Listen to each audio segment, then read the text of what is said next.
تو پھر چھپے نہیں تھے. اصل میں وصال کی تیاری کرنے کے لیے کسی کا دل مضبوط کرنا تھا, اور دل مضبوط کرنے کے لیے ایسی جگہ چاہیے تھی جہاں ابو بکر ہو اور ابو بکر کا آقا ہو, کوئی تیسرا نہ ہو. اس لیے کہ مسجد میں رہتے تو کوئی اور آتا, گھر میں رہتے تو کوئی اور آتا, کہیں رہتے تو کوئی اور آتا, تو ایسے مقام پر لے گئے جہاں تیسرا کسی کو آنا نہیں تھا, اور اس کے بعد سو بھی گئے. توجہ ہے, سو بھی کہاں لے جا کر کے سو؟ بھئی جب گاڑی میں لے گئے تھے تو کچھ سکھاتے, کچھ تربیت کرتے, کچھ سمجھاتے. نادان نبی سب سکھا پڑھا چکے تھے, ابھی دل مضبوط کرنا. اور دل کی مضبوطی کیسے؟ سو کے ہو رہی ہے. اس لیے کہ جب آپ غار ثور میں جائیں گے تو دیکھیں گے کہ بیٹھنے والا بیٹھتا ہے تو ایک آدمی لیٹنے والا لیٹتا ہے. تو بیٹھنے والا جب بیٹھے گا اور لیٹنے والا لیٹے گا تو جو لیٹ رہا ہے اس کا دل اور جو بیٹھ رہا ہے اس کا دل آمنے سامنے ہو. اللہ جو ہے یہی بات ہے. تو حضور علیہ السلام اپنے دل کی کرنیں ابو بکر کے دل پہ ڈال کے وصال کے صدمے کو برداشت کرنے کی قوت عطا کر رہے تھے, امت کو سنبھالنے کی طاقت عطا کر رہے تھے, امامت کے لائق بنا رہے تھے, حضور کی جانشینی کے لائق بنا رہے تھے. اللہ اکبر. اور 3 دن تک جب حضور نے توجہ ڈالی اور توجہ ڈال کر ابو بکر صدیق کو تیار کر دیا تو اب نکل پڑے, اور دشمن دیکھ نہ سکے, بلکہ آنے والے تو آئے بھی لیکن کوئی پکڑ نہ سکا. کیوں نہیں پکڑ سکا؟ حضرت سراقہ آئے کہ نہیں آئے, لیکن جیسے ہی آئے پتہ ہے کیا ہوا؟ حضور نے اے زمین پکڑ لے اس کے گھوڑے کی ٹانگوں کو. زمین میں دھس گیا گھوڑا, معافی مانگنے لگے, معاف کر دیجیے حضور. پھر معاف کر دیا تو گھوڑا کھل گیا. اس کے بعد پھر نیت بدلی, یار 100 اونٹ مل رہے ہیں اور اتنا سونا مل رہا ہے. پھر نیت بدلی, پھر دھس گیا گھوڑے کا پیر زمین میں.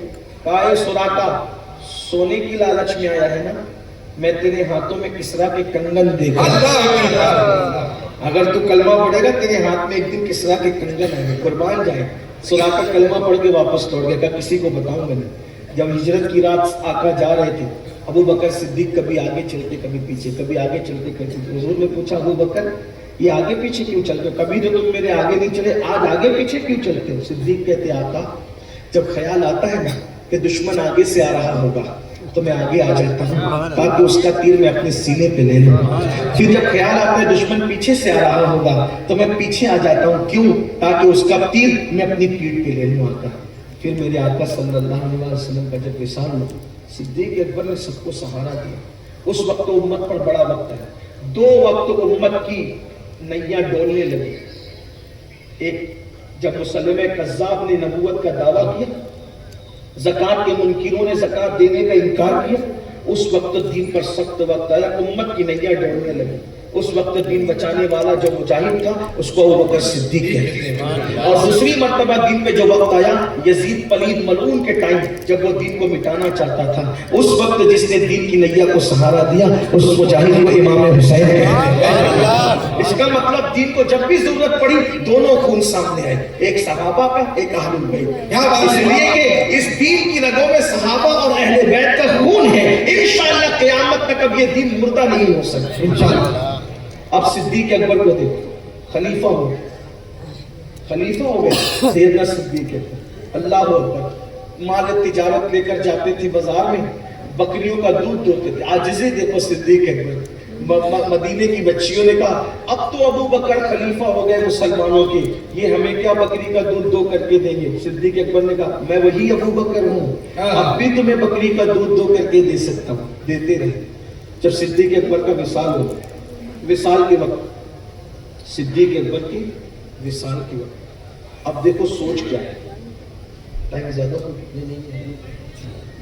صدیق اکبر کی سوچ فکر کیا.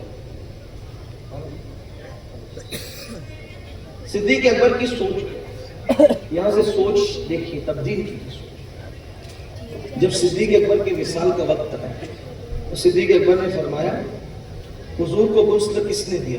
پوچھا, آپ نے پوچھا.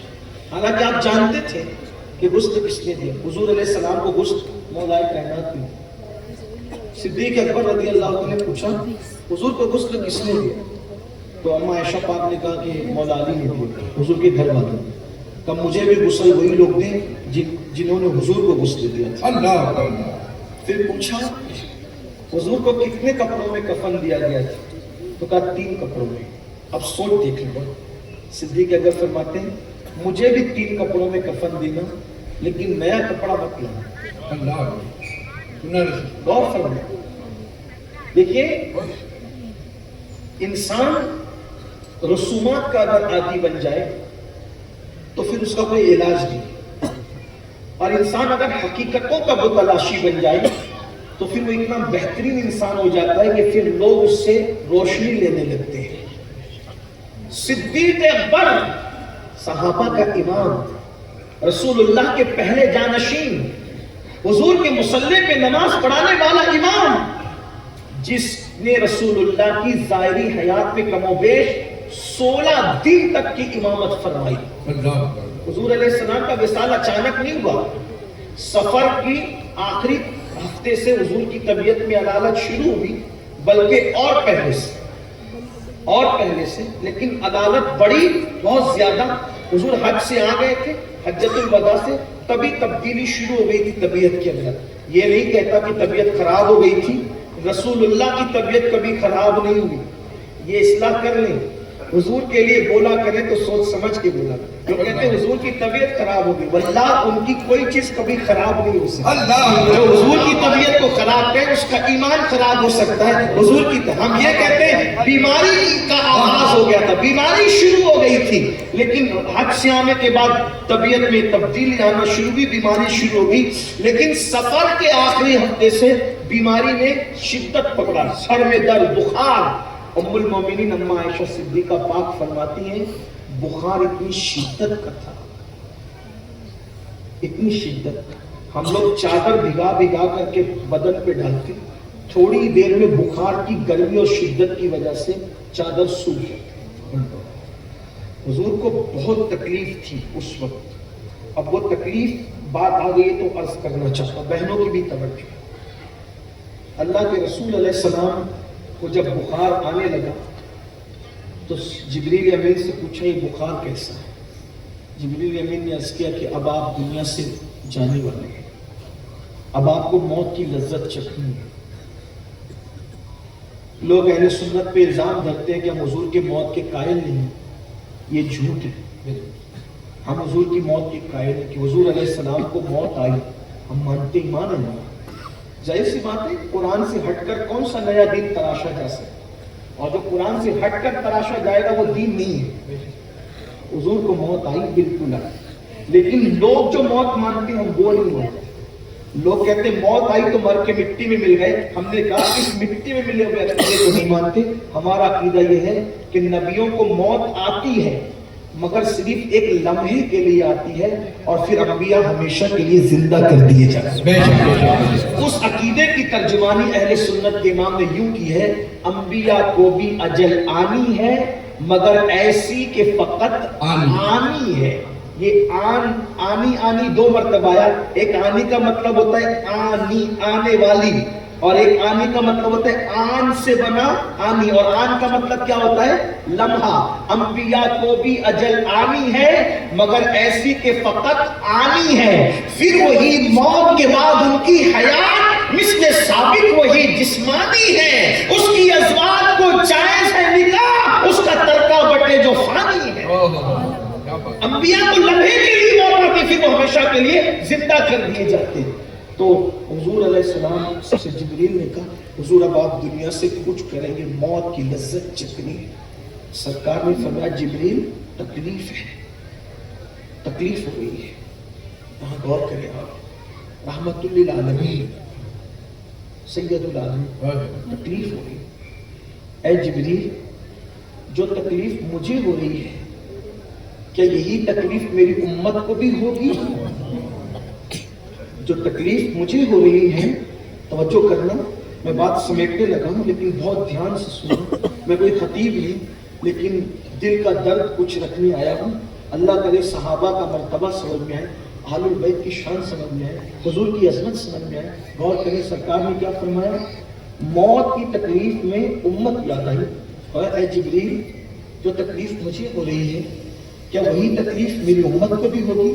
جبریل امین نے عرض کیا نہیں یا رسول اللہ، آپ کو جو تکلیف ہے نا وہ صرف اس لیے ہے تاکہ آپ کو موت کے وقت کی تکلیف کا صرف اشارہ پتہ چل جائے کہ ایسے موت آتی ہے، ورنہ آپ کی امت کو جو تکلیف ہے نا وہ اس سے بہت زیادہ ہوگی۔ آپ کو بہت ہلکی سی تکلیف ہے کہ صرف ایک اندازہ ایک اشارے سے گزارا جائے، اس منزل سے گزارا جا رہا ہے کہ تکلیف کیا چیز ہوتی ہے، لیکن آپ کی امت کی تکلیف صرف سمجھانے کے لیے میں جبریل امین کے قول کی وہ صرف اپنے الفاظ کے جامع میں پیش کر، یعنی کہ آپ کو تو ایک ذرہ ہے، امت کو تو پہاڑ جیسی تکلیف ہوگی۔ آقا فرماتے ہیں میری امت کو اس سے زیادہ تکلیف ہوگی۔ جبریل اللہ سے عرض کرے میری طرف سے کہ میری امت کی جتنی تکلیف ہے، میری کلمہ پڑھنے والے، میرے ایمان والے جو امتی مرد اور عورتیں ہیں، ان کی سب کی تکلیف اللہ مجھ پہ ڈال دے۔ یہ تکلیف جو اس وقت مجھے ہے، میں چاہتا ہوں کہ میرے قیامت تک کلمہ جن جن لوگوں نے میرا پڑھا ہے ان سب کی تکلیف، ان سب کی تکلیف اللہ مجھے اکیلے پہ ڈال دے اور میری امت کی تکلیف اللہ آسان کر دے ان کی موت۔ جبریل اللہ سے کہو کہ اللہ مجھ پہ ڈال دے، میں برداشت کر لوں گا۔ آپ سے پوچھنا چاہتا ہوں کیا کوئی ماں اپنے بیٹے کا بخار بھی لے سکتی؟ کیا کوئی باپ اپنے بیٹے کا بخار کی تکلیف بھی لے سکتا ہے؟ یہ اپنا نبی ہے، اپنے نبی ہے، پوری امت کی تکلیف۔ امت میں کتنے لوگ ہیں؟ امت میں کتنے لوگ ہیں؟ لاکھوں کروڑوں، سب کی تکلیف کہتے ہیں مجھ پہ ڈال دے۔ صوفیہ بیان کر رہے ہیں مجھ پہ ڈال دے۔ آقا اسلام نے جب یہ کہا کہ میری امت کی تکلیف مجھ پہ ڈال دی، ام المومنین عائشہ صدیقہ کہتی اس دن سے پھر علالت کا یہ حال ہوا کہ حضور چل نہ سکے۔ وہ تکلیف جب امت کی حضور پہ ڈالی گئی تو حضور چل نہ سکے۔ جب چلنے کی بات آئی تو دو لوگوں کے کندھوں پہ ہاتھ رکھے، دو لوگوں کے سہارے سے چلے۔ اتنا جسم گرم ہوتا تھا کہ حضور ٹھنڈا پانی منگا کر اس پہ ہاتھ رکھتے تھے اور پانی اٹھا کر حضور اپنے چہرے پہ رکھتے تھے۔ حضور نے اتنی محبت کی، آپ سے مجھ سے کلمہ پڑھا ہے نا، حضور کی اس محبت کا کیا صلہ دیا کہ آج ہم سود کے دھندے کریں؟ کلمہ پڑھ کے جو سود کا دھندا کر رہے ہو، حضور کی محبت کا یہی صلہ دے رہے ہو؟ شادیوں میں ناچ گانوں میں ڈی جے بجاتے ہو، یہ صلہ دے رہے ہو؟ عورتیں بے پردہ گھومتی ہے، یہ صلہ ہے حضور کی محبت کا؟ ہماری بچیوں کو ہم نے ننگا کر دیا، آدھی استن کے کپڑے ہماری بچیاں پہن رہی، چڈیاں ہماری بچیاں پہن رہی، شادیوں کے موقع میں پٹاخے بجتے ہیں۔